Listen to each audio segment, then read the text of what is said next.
बहुत समय पहले की बात है। एक छोटा सा गांव था सुनहेरा, जो अपनी समृद्धि और खुशहाली के लिए प्रसिद्ध था। ये गांव चारों तरफ से हरे भरे खेतों, सुगंधित बागों और शांत झीलों से घिरा हुआ था। यहाँ के लोग ईमानदार और मेहनती थे। इस गांव में एक सोने की चिड़िया रहती थी। कहा जाता था कि ये चिड़िया जिसके भी खेत में बैठती, वहां सोने की फसल उगती। लोग इस चिड़िया की पूजा करते थे और इसे किसी भी हाल में नुकसान नहीं पहुंचाते थे। गांव के मुखिया रघुनाथ एक दयालु व्यक्ति थे, जो हमेशा गांव की भलाई के बारे में सोचते थे। लेकिन इसी गांव में भीमसेन नाम का एक लालची व्यक्ति भी रहता था। उसे हमेशा धन दौलत की भूख लगी रहती थी। एक दिन भीमसेन ने सोचा, अगर मैं इस सोने की चिड़िया को पकड़ लूं तो मैं सबसे अमीर आदमी बन जाऊंगा। उसने एक योजना बनाई। रात के अंधेरे में वो एक बड़ा पिंजरा लेकर गांव के सबसे पुराने पेड़ के पास गया, जहां वो चिड़िया अक्सर बैठती थी। जब सोने की चिड़िया आई तो भीमसेन ने उसे पकड़ लिया और पिंजरे में बंद कर दिया। लेकिन जैसे ही उसने ऐसा किया, गांव में अजीब घटनाएं होने लगी। खेत सूखने लगे, झीलों का पानी कम होने लगा और पेड़ पौधे मुरझा गए।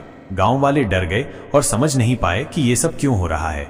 गांव के बुजुर्गों ने कहा, यह सोने की चिड़िया का श्राप है, इसे आजाद करना होगा, नहीं तो गांव नष्ट हो जाएगा।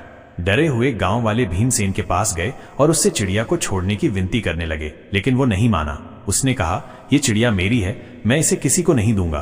तभी अचानक जोर की आंधी चली, आसमान में काले बादल छा गए और बिजली गरजने लगी। भीमसेन डर गया और घबराकर पिंजरा खोल दिया। चिड़िया उड़ गई और उसी क्षण गांव में फिर से हरियाली लौट आई। खेतों में फसलें लहलहाने लगीं और झीलों का पानी फिर से भर गया। सबक: गांव के लोगों ने समझ लिया कि लालच का परिणाम हमेशा बुरा होता है। भीमसेन को अपनी गलती का एहसास हुआ और उसने गांव से माफी मांगी। इसके बाद गांव में फिर कभी किसी ने लालच नहीं किया और सुनहेरा गांव हमेशा खुशहाल बना रहा।